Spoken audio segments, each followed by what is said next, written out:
Would you rather build on carpet for the rest of your life or never build a domino structure ever again? I think I would choose...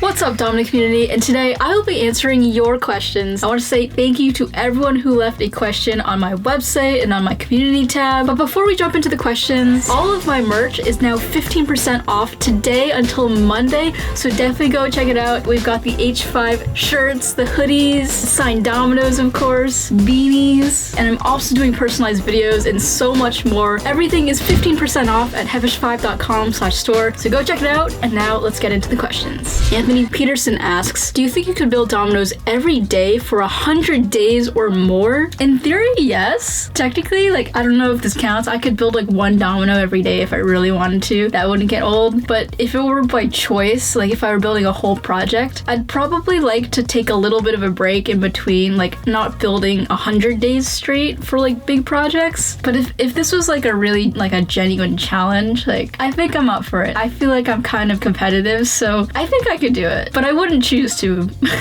Mr. J01 asks, back in the day, which domino builder did you grow up to be your favorite? I have a couple, okay? The obvious, we've got Flippy Cat. He's the main person who inspired me to get into dominoes. And secondly, one of my favorites was Snowball1912. I just love the style of his videos. Like, something about it with the tricks and the colors that he was using and the freestyle arrangement just really inspired me. He used so many dominoes in each setup too. Like, I thought that was super impressive, especially way back in the day. I'm not really sure what happened to him. He kind of just stopped posting, but I really was inspired by his setups. Okapi Toppling Dominoes asks, do you plan on getting a new studio space for setting up larger domino projects? Yes, I do. I'm currently in the process of moving into the new studio. It might not be until like late December or even January until it's all set up, but it's coming soon and I'm so excited. The Craft Channel YT asks, does your hands vibrate when you are keeping your last domino in your world record projects? I want to say over time my hands have like stopped shaking when I'm building dominoes. I'm not sure what it is. It could just be lots of experience building dominoes, and over time I become less afraid, but they don't really shake anymore, and I'm very lucky for that, because although I'm nervous inside and like I know this could be the last piece of a big project or a world record, I try to think of it like just any other domino in the project. Whether it's the first domino or it's the last domino, it's just a normal domino that you have to set up. It's always good to, like, if you can, take a break before you're setting up the last pieces of something if you feel like you're getting shaky. It's not worth the risk trying to finish the setup if you know you're really nervous with it. Take a break, come back to it, and then once you're feeling better, place the final piece. You'll be good. Domino Poodle 23 asks, I'm leading a group domino project as a beta club fundraiser. Do you have any experience leading domino projects? And if so, do you have any advice? That is awesome you're doing dominoes as a fundraiser. My first piece of advice is to just make sure you have a plan. It's really important if you're doing a specific domino build to have a layout in mind so you can communicate that to your team members and be able to point out like, okay, this is where this project is going to be, this is how it's going to connect, this is how it's going to be built, like what kind of structure it is. Just having an overall kind of floor map is really helpful, and just being able to make sure that everyone knows specifically what they're doing at all times, so you can divvy up the tasks and like assign, okay, this person is going to build a wall, this person's going to build the field. So assigning the roles for the project and knowing how it's all going to come together is going to be really helpful. I wish you all the best with it. Keep me updated on how it goes. Electronic Okapi Music asks, do you listen to music while working on a new domino project? And if you do, what kind of music do you listen to / like the most? Yes, I do listen to music when I build. It kind of depends on the mood. Like if it's during the day where I still have a lot of energy, sometimes I'll listen to EDM music or just like random like pop or like electronic pop / pop rock. I also like indie music. It's kind of a big variety, but if it's really late at night, one of my favorite artists to listen to is Sleeping at Last. He does like really beautiful piano music, and and just like soft spoken kind of stuff. And I find it so relaxing at the end of the night when I'm just building dominoes and listening to that. I find it a really good way to kind of just wind down after a long day. We got a great question from Indra who asks, what is the world record for the most dominoes owned by one person? And who is that person? I love this question, but I do not know the answer to this. I really wish I did though. I want to say like, it's probably some company that like owns a lot of dominoes. I don't know if it's like a singular person, because there's like team events where the dominoes are owned by the team, but maybe not necessarily one individual. Obviously there was like Domino Day back in the day, and they just had Domino Challenge where they used 2 million dominoes for a show. So I don't know if that's like owned by a person or not. Individually, like my guess, okay, this is total just guess, is maybe like 300,000 dominoes. I don't know. That is a really good question though. I would love to know. Loud the Dominoes asks, do you ever build dominoes without filming it? How much of what you are building finds its way into a video? Now I want to say like 95% of what I build makes it into a video. Especially nowadays, I'm a lot more intentional with what I'm building and making sure that the time that I spend setting up dominoes is going to be making some sort of content or video. But I really don't do like large projects and not film it.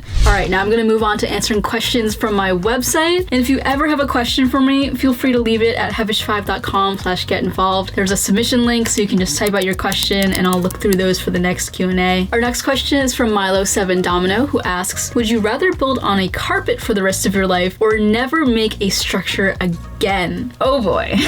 Both options I feel like are severely limiting, because with carpet dominoes, you have to set them up sideways. Like you can't set them up normally, which prevents you from making a lot of different kinds of tricks, but also not being able to make a structure. That's like, I feel like that's such an essential thing with domino art now. Like you'd just be limited to doing flat stuff. That's really challenging. I think I'd actually choose never building a structure again, because building dominoes on carpet is going to be extremely challenging, and not using structures is actually kind of like a creative inspiration. Like what can I do with just a domino line? Like that creatively, I feel like sparks a lot of ideas, even though it is limiting because I'm not making a structure. I don't know, what would you choose? Our next question is from Domino Drew who asks, I have a dog and I drop dominoes a lot. What do I do? Yeah, okay, that can be tricky when you have pets around, because obviously you don't want your dog to knock down the dominoes, but if possible, you know, you could build in a separate room or put a gate up. I remember when my dog was really young, we used to have a gate that would like separate off the family room so she couldn't get to it. In terms of dropping dominoes, one thing that's super helpful is making stacks of dominoes. So instead of grabbing a handful from your bin and just like, that can fall out very easily. So if you stack them ahead of time in like groups of 10, you can easily pick it up and you know it's not going to fall out of your hand. And another thing you can do is carry the dominoes